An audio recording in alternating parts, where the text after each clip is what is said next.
E aí, beleza? Agora a gente vai fazer a aula mais importante da tua vida para a redação do Enem. Você pode até achar exagerado, mas eu juro que não é. Nós vamos fazer uma aula agora sobre Durkheim. Durkheim é o cara que dá para usar em absolutamente todos os temas do Enem até hoje, tá? Todos os temas que forem sociais, todos os temas que forem discussões sociais, a gente consegue usar Durkheim.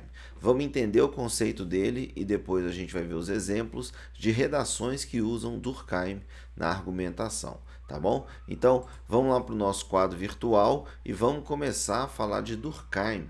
Você vê que eu coloquei a data dele aí, ó, 1858, morreu em 1917. Então ele é ali o final do século XIX, início do século XX, e ele vai pensar a sociedade a partir das mudanças anteriores a isso, obviamente, né? Então ele vai trabalhar muito a parte de transição ali da sociedade pré-revolução industrial, né, para a revolução pós-revolução industrial, o início ali do capitalismo pegando fogo, aquela coisa toda. Então a gente vai entender como que o Durkheim via a sociedade dele daquele momento e como que ele descrevia essa situação. Lembra que quando a gente está falando de sociólogos, a gente nunca fala que a pessoa apontou erro, apontou defeito, criticou uma época, uma sociedade. Lembra que ele está ali descrevendo aquele momento, está ali estudando aquele momento para as próximas gerações, tá bom? Bom, vamos começar aqui entendendo assim que a gente vai usar as ideias do sociólogo na redação. Então não é uma aula de sociologia para você aprender sociologia e fazer uma prova ou estudar para o Enem. Essa aula ela é focada na redação. Então eu vou trazer as ideias do Durkheim para a gente aplicar aos temas de redação, tá bom? Lembrando que sempre a gente está falando de temas sociais, políticos e comportamentais, tá? Então, para você entender, a gente vai sempre relacionar Durkheim aos temas sociais, aos temas comportamentais e aos temas e às discussões políticas. Bom, a gente começa sempre falando de fato social. O fato social é a principal teoria do Durkheim para nossa redação. Ela cabe perfeitamente em vários temas e a gente vai fazer essa discussão aqui agora. Acompanha comigo ali. Fato social é a maneira de pensar, agir e sentir que existem independentemente das manifestações individuais. Dá uma pausa aí. Pensar, agir e sentir. A sociedade, vamos supor que existe uma sociedade, assim, aquele ser supremo sociedade. Então é a forma de pensar, agir e sentir que essa sociedade tem. Olha lá, existem independentemente das manifestações individuais. Ou seja, não importa o que eu penso, nem o que você pensa. Como que a sociedade como um todo vai pensar determinado assunto, determinado costume, tá? Então lembra, independentemente das manifestações individuais. Guarda essa ideia, pensar, agir e sentir. Ou seja, são exteriores ao indivíduo e são generalizadas na sociedade. Vamos pensar aqui rapidaço.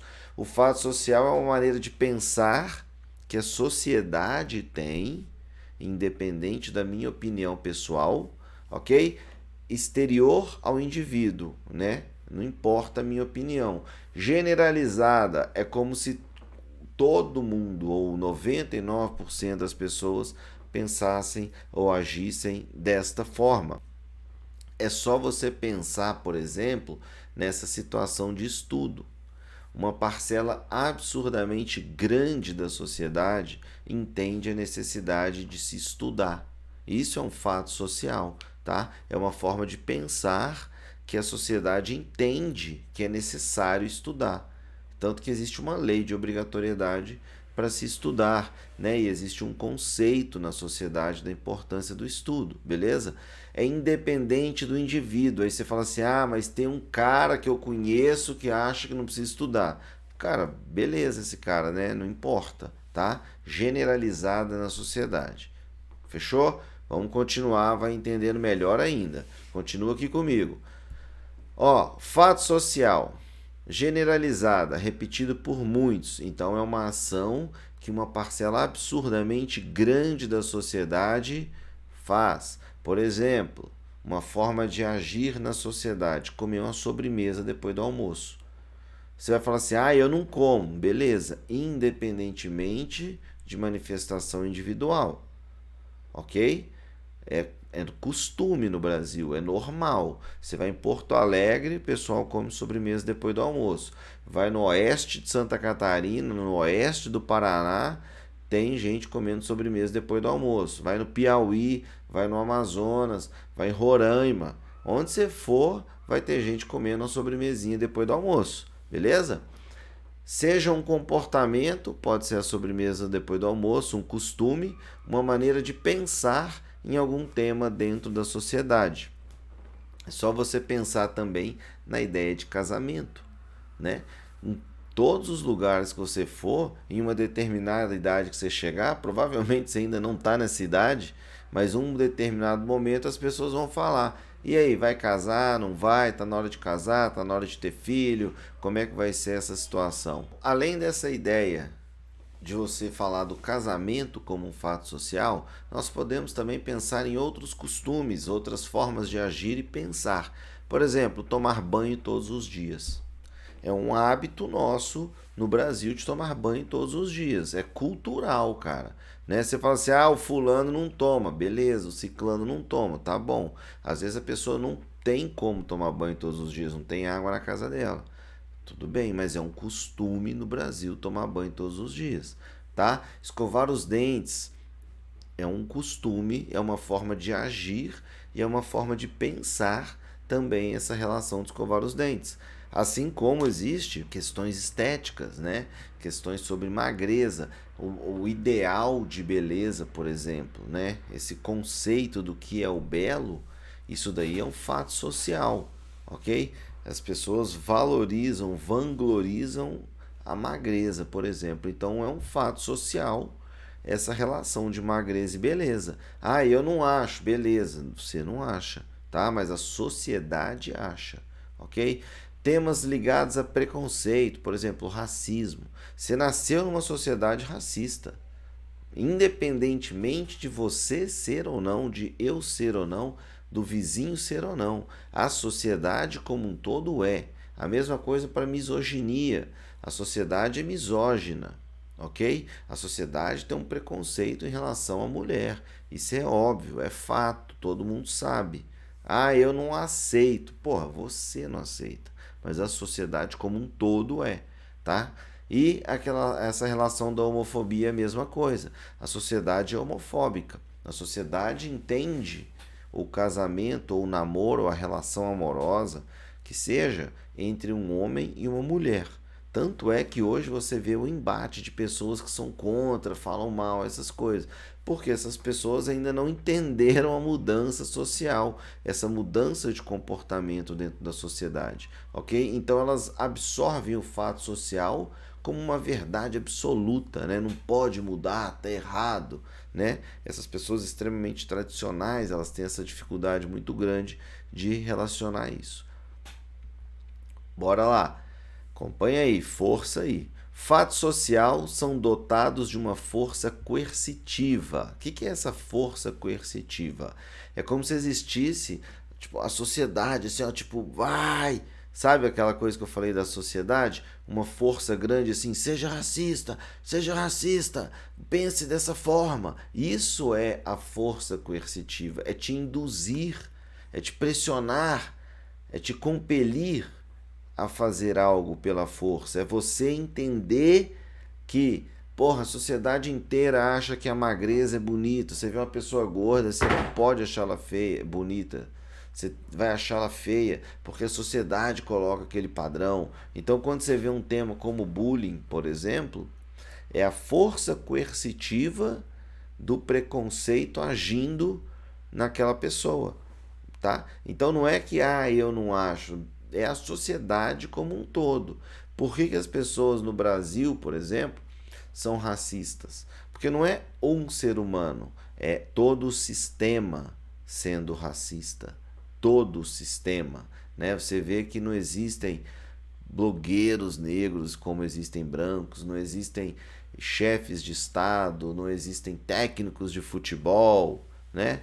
Existe o massagista ou roupeiro faxineiro negro, mas não o técnico de futebol, né? Não é a cabeça pensante. A mesma coisa para profissões como médico, juiz do STF, coisas do tipo. Então é uma força coercitiva, tá? É uma ação gigante, como se existisse a sociedade gigantona fazendo todo mundo pensar e agir dessa forma.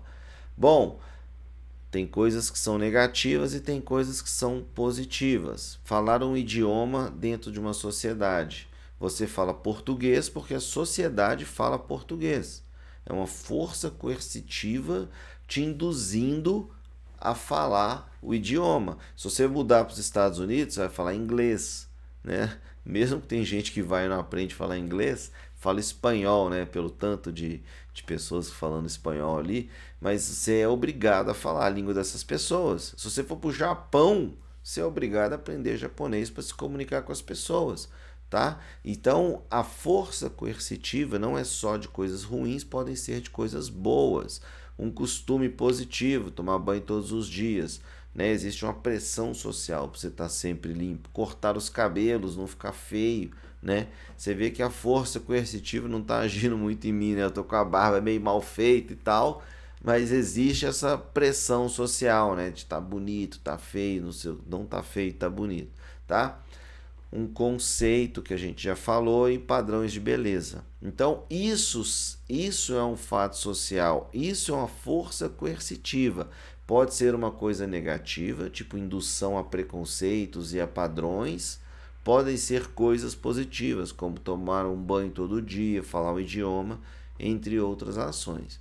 Ser educado, né? Existe uma força coercitiva para você ser educado na sociedade, sabe?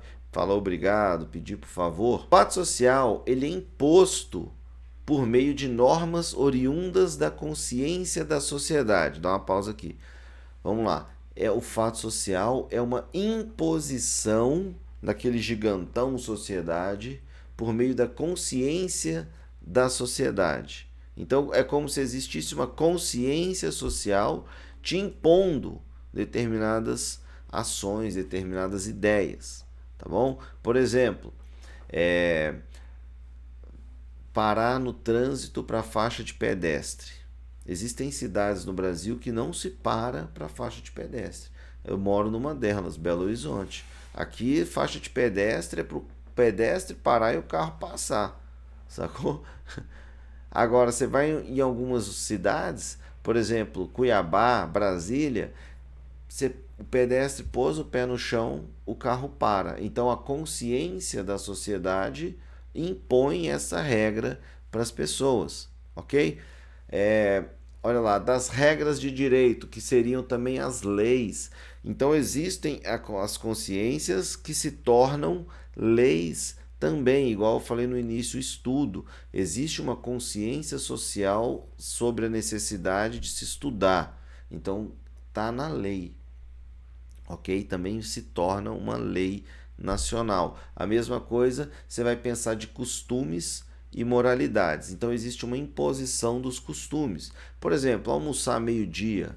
Porra, quem falou que tem que almoçar meio-dia, cara? Sacou? Quem inventou essa, né? Entendeu? E ficou. E ficou, sabe? E da moralidade, né? O que é dentro do moral social, né? O que está dentro do código de moral. E você pode pensar também de ética, né? O que é uma coisa ética na sociedade vai estar dentro dessa ideia do fato social, da consciência da sociedade. Por exemplo, dar uma risada no meio de um velório. Porra, dentro da nossa moral social, não se faz isso, cara, né? É um momento delicado para algumas pessoas e não se faz isso, tá bom? Então é um fato social o comportamento de luto dentro de um determinado momento, que é um velório ou enterro, ok? Quebrar isso é mal visto pela sociedade. Olha lá, Eu já falei, os fatos sociais antecedem a existência individual. Então você nasceu, já a sociedade já era machista, racista e por aí vai. Já tinha esse costume de tomar banho, já tinha o costume de comer sobremesa, já falava português. Não é porque você nasceu, desculpa aí de falar isso, mas não é porque você nasceu que a sociedade é o que ela é. Logo, a pessoa já nasce em uma sociedade, entre aspas, pronta. Por que é entre aspas pronta? Porque esses costumes, esses hábitos, essas formas de agir, pensar e sentir já existiam antes da gente. Continuando, agora a gente vai entender que os temas que a gente pode usar. O fato social dentro da homofobia, você pode falar que é um fato social, o pensamento homofóbico na sociedade é um sentimento de não pertencimento à sociedade. A gente vai ver daqui a pouquinho o sentimento de pertencimento e não pertencimento. Então, uma pessoa que é agredida, xingada, humilhada, ela não se sente pertencente a essa sociedade. Ela se sente excluída, marginalizada, jogada para o lado. Você pode usar isso na homofobia. A mesma coisa do bullying. É um fato social a agressão psicológica, a agressão física de pessoas que se sentem superiores à outra. Da mesma forma, essas pessoas elas sofrem com aquela força coercitiva do preconceito social. A gente vai ver um exemplo da minha aluna que fez esse argumento no Enem de 2017. Tirou 980 e ela falou que essa ideia da força coercitiva induzindo o preconceito, induzindo a ação das pessoas sobre o coleguinha que é surdo. Então gera um preconceito social, gera um mal-estar. A mesma coisa você pode pensar de padrões de beleza, né, que também é relacionado a bullying, né? Essa imposição de um padrão, essa imposição do que é bonito e do que é feio. O racismo, fato social no Brasil, assim, indiscutível, né? A intolerância e os discursos de ódio no geral, sempre que você vai pensar em intolerância e discurso de ódio, é sempre um grupo que se acha superior a outro e por isso pratica esse tipo de ação e esse tipo de atitude, né, que é deplorável na nossa sociedade, mas essas pessoas acabam infelizmente praticando isso. E existe o fato social dessa consciência sobre o outro grupo, existe também o sentimento de não pertencimento de quem é agredido, de quem é humilhado. A gente vê casos, por exemplo, de xenofobia. Imagina uma pessoa, aquele senegalês que morreu um tempo atrás aqui espancado no Brasil, no Rio de Janeiro. Imagina o sentimento de não pertencimento da pessoa numa sociedade em que agride, ofende, explora e de repente mata, né? O cidadão chegou, igual eu falo para meus alunos usarem na redação, até o fim do argumento, que é a externalização do ódio, que é a agressão física. Então isso é um problema grave, ok? E temas do Enem. Todos os anos podemos usar, ano passado da invisibilidade social e registro, né? O tema do Enem, o sentimento de não pertencimento, marginalização, também a ideia do fato social ligado ao preconceito e à discriminação de minorias, né? Você pode pensar no Enem de 2020, a mesma coisa da marginalização, do sentimento de não pertencimento em relação às doenças mentais e também pode falar do fato social relacionado ao fato de que as pessoas têm um preconceito enorme quando se fala de doenças mentais, tanto é que o tema era estigma, né? Você pode usar em 2019, 2018, 2017, eu vou mostrar exemplos de todos os anos para você entender que realmente cabe usar a Durkheim em todos os temas do Enem. Joia? Vamos continuar aqui, dá uma respirada aí, ó, conta até 2, ó, 1, 2, respirou e vamos embora, vai. Agora a gente vai falar das instituições sociais e a ideia de consciência coletiva. Tá?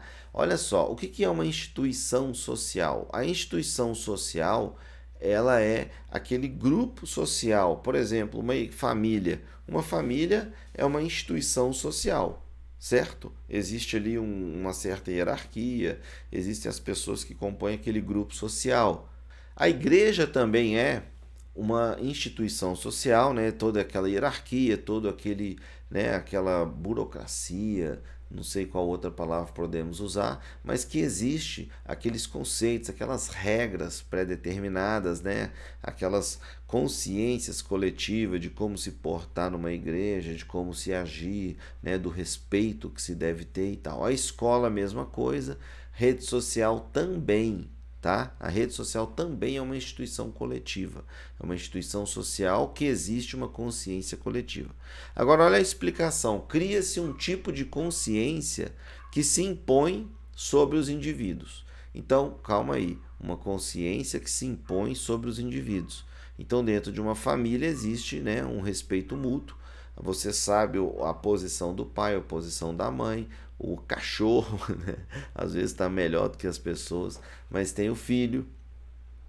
E existe a consciência coletiva daquele grupo. A mesma coisa da igreja, a mesma coisa da escola, ok? E as redes sociais também. Então tem uma consciência que se impõe sobre o indivíduo. Você não vai fazer qualquer coisa, você não vai almoçar de cueca, né? Pelo menos a gente espera, né? Você não vai para a escola falar, xingar o professor, você vai respeitar as regras e tudo que a gente entende por isso.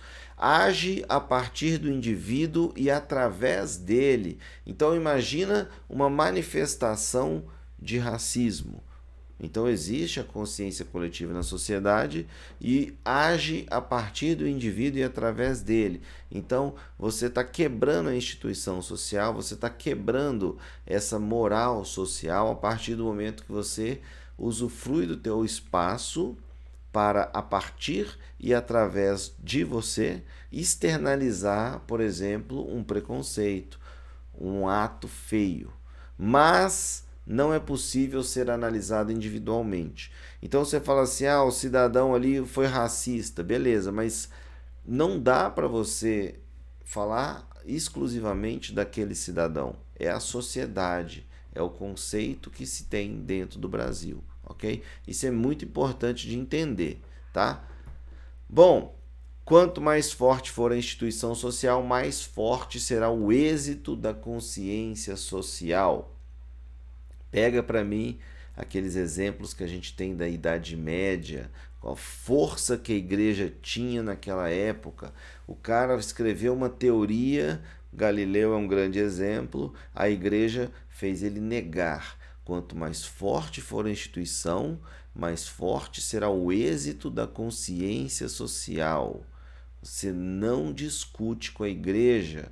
Existe uma consciência coletiva. A Terra é o centro do universo. Deus criou assim. Não se questiona. Ok? Quanto mais forte a instituição, mais forte será o êxito. A mesma coisa você vai pensar que as pessoas elas temem fazer determinadas coisas porque a instituição igreja coloca o céu e o inferno. Ok? A instituição escola coloca a reprovação, coloca a coordenação, vai ligar para o pai, entendeu? A instituição família, quanto mais forte for a instituição, mais forte o êxito da consciência. Famílias muito bem estruturadas, que têm almoço, café da manhã, janta, viagem nas férias, escola, computador, não sei o quê, maior o êxito da consciência, vai te colocar no que eles acreditam ser o caminho certo. Você vai estudar, você vai para a faculdade, você vai ter um emprego, vai constituir uma família totalmente desestruturada, pai alcoólatra no bar, a mãe desempregada, sofre violência o dia inteiro, não tem tempo para o filho, não consegue trabalhar e tal. Olha a força que essa família tem. Pouquíssima. Então a sociedade que vai exercer sobre essa criança, ok? Então quanto maior a força, né, for da instituição, maior será o êxito da consciência, mantendo a ideia de coerência social, né, para as coisas não saírem do trilho aí bagunçado, ok? A ideia de coerência. Bom, vamos entender assim: cada indivíduo cumprindo sua função. Então, o que é isso? É o policial sendo policial, professor sendo professor, o médico sendo médico, cumprirá sua função pelo efeito da instituição social sobre ele. Então, eu vivo numa sociedade certa. O policial é policial, não extorque ninguém, não agride ninguém, não pega suborno de ninguém, ok? O professor é professor, o médico é médico, ele atende independentemente da pessoa ter dinheiro ou não, ok? Garantirá que a sociedade como um todo funcione bem. Então, se cada pessoa na sociedade fizer o seu papel corretamente, a sociedade funciona perfeitamente. Essa é a ideia do funcionalismo, a instituição social de Durkheim. Naquela época que as pessoas temiam o rei, porque o rei era o enviado de Deus, o rei era rei, o filho do rei ia ser rei, o filho do rei ia ser rei, o filho do artesão ia ser artesão, o neto do artesão ia ser artesão, e por aí vai. Entende-se que aquilo ali funcionava, só que um grupo de pessoas começou a ficar insatisfeito e tal, e veio toda a parte de revolução social que a gente viu, beleza? Então a gente vai entender que o Durkheim descreve isso de uma forma muito interessante. Olha lá o que ele vai falar agora sobre essa parte de funcionamento. Aí ele vai falar que existe a solidariedade social. Essa é a parte mais importante para o teu Enem. Solidariedade social. A solidariedade social é o sentimento de pertencimento a uma sociedade. Então você é um jovem branco, rico, tem o cabelo liso, os olhos claros, nunca sentiu fome, nunca nem precisou pegar 2 ônibus para ir a um único lugar, beleza? Sempre teve direito de ir ao cinema, nunca questionou isso. Quando o Enem falou democratização do acesso ao cinema, você achou assim bizarro o Enem falar sobre isso, ok? Você tem um pleno sentimento de pertencimento à sociedade. Nunca uma pessoa questionou a sua posição na sociedade. Nunca te questionaram, por exemplo, no condomínio que você mora ou no prédio que você mora, se você era morador ou um trabalhador daquele local, ok? Então, o sentimento de pertencimento é aquilo que te move dentro da sociedade. Se as pessoas não têm um sentimento de pertencimento, um coletivo, vira uma revolução, sacou? As revoluções, elas se dão mais ou menos por isso. Isso é minha fala, não é Durkheim, tá? Mas é um entendimento que se tem. Um baixo grau de sentimento de pertencimento vai gerar uma revolta muito grande, se for todo mundo, tá? Por exemplo, o sentimento de pertencimento é o que eu falei, é você ter um pleno sentimento de pertencimento. Nunca passou pela tua cabeça que a polícia ia te questionar na rua onde você está indo, por que você está indo, ok? Isso é extremamente importante de entender. E o oposto disso, a gente vai ver daqui a pouquinho, é o sentimento de não pertencimento.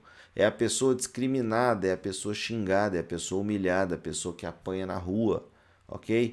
Por exemplo, Enem 2021, as pessoas que não têm um registro na sociedade. Cara, se você não tem um registro de nascimento, carteira de identidade, quem é você dentro da sociedade? Sacou? Se você tem uma doença, por exemplo, bipolaridade, ou uma depressão, alguma coisa, e as pessoas falam que isso é frescura, bobagem, preguiça da sua parte, vai gerando em você um sentimento de não pertencimento. Por quê? Você não sente pertencente, porque a dor que você sente, ela tipo, é ignorada pelos outros. Ela é uma piada, entendeu? Então, o sentimento de não pertencimento, violência contra a mulher, porra, racismo, intolerância religiosa, Enem 2016, os surdos na educação. Imagina um surdo, por exemplo, aproximadamente 25% das pessoas no Brasil têm alguma deficiência física. Faz uma reflexão aí de quantas pessoas na tua sala de aula eram deficientes físicos. Então, se não teve nenhum, onde essas pessoas estão? Entendeu? Elas não se sentem pertencentes ao grupo social. É exclusão social. É o Enem. Guarda isso, hein? Tô te dando muito de graça. Bora. Solidariedade mecânica. Olha a palavra mecânica, aquela coisa de estar tudo correndo certo, né? Alto grau de coletividade. Opa. Alto grau de coletividade. Uma sociedade que não é individualista. E cada papel na sociedade, ou seja, todo mundo sabe o seu papel na sociedade. Lembra do rei? O rei é rei, filho do rei é o filho do rei que vai ser rei, o artesão é o artesão, o cara da cavalaria é o cara da cavalaria, o filho dele vai ser o cara da cavalaria e não vai mudar, beleza? Isso é a mecânica.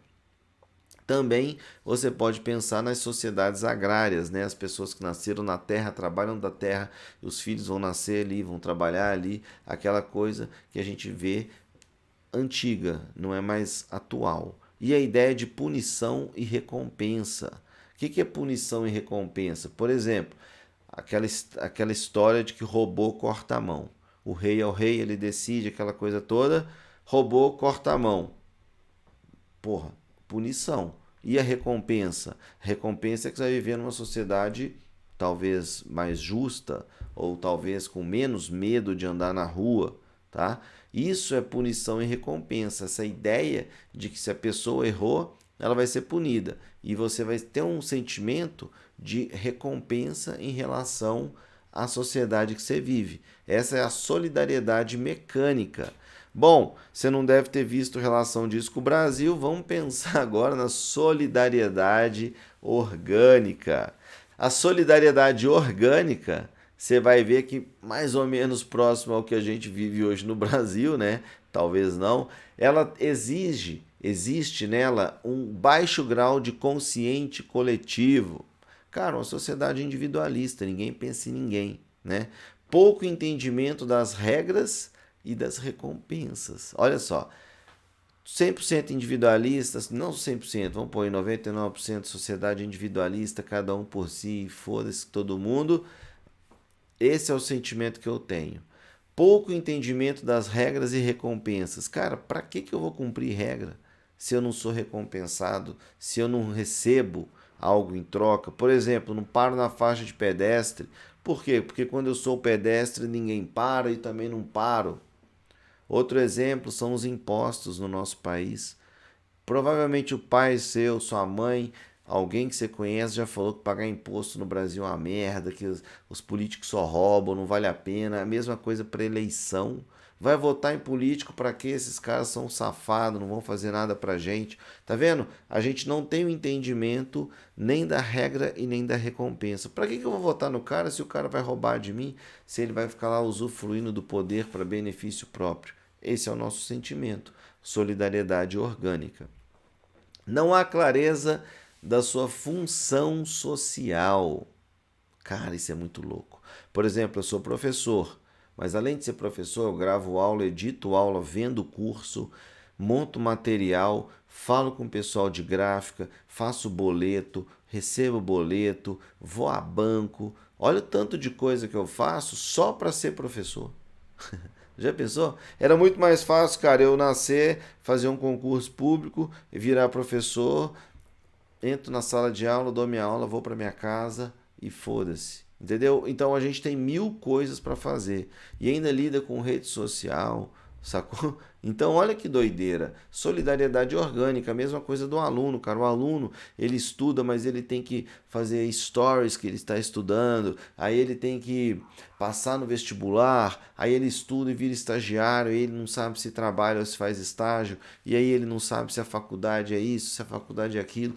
Não há clareza social. Você não sabe se o estudante é um estudante, se ele é vagabundo, se ele está dando a vida ali para poder melhorar de vida ou simplesmente está ali perdendo tempo. Isso é o sentimento da sociedade, essa coisa louca de não há clareza, tá bom? Qual que é o papel da polícia? Se é te proteger ou se é dar medo para os outros? Sabe essas coisas que a gente está vivendo hoje? É muito isso que a gente vive hoje. O baixo sentimento de pertencimento, as pessoas marginalizadas, as pessoas excluídas. Será que eu pertenço a essa sociedade mesmo? Pensa nessas pessoas homossexuais que sofrem violência na rua. Pensa nas pessoas que passam fome na rua, cara. 2022, 58% das pessoas no Brasil com insegurança alimentar. Qual que é o sentimento de pertencimento que uma pessoa dessa tem numa sociedade como a nossa? Sacou? A sociedade que exporta mais alimento do que 99% dos outros países. sacou? Qual que é o sentimento de pertencimento? As pessoas que sofrem com racismo, as pessoas que sofrem de misoginia, as pessoas, né, no geral, baixo sentimento de pertencimento, sacou? Qual que é a sua função na sociedade? Será que você tem um papel claro? Será que, tipo, é visto isso pela sociedade? E não entende o seu papel e gera frustração. É justamente isso. Pô, será que o que eu faço vale a pena? Será que não sente nenhuma recompensa? Vou votar pra quê, cara? Você vai votar, esses caras são safados. Pra que se vota no Brasil? Entendeu? Então a gente tem esse tipo de ideia. A gente está vivendo numa solidariedade orgânica dentro dessa ideia de Durkheim. Não há clareza social, não há um sentimento de pertencimento. Isso tudo é o que você vai abordar na sua redação. E agora chegou a hora da gente se despedir da aula teórica de Durkheim aplicada à redação e passar para os exemplos. Me conta agora o que você achou dessa aula aqui, cara. Eu vou ficar muito feliz em saber de onde você está me assistindo, de onde você está assistindo essa aula, o que você conseguiu aprender de legal, se você já aplicou Durkheim, e aí a gente vai trocando essa ideia, porque o aprendizado, a educação só se faz com diálogo. Te vejo na próxima aula, valeu!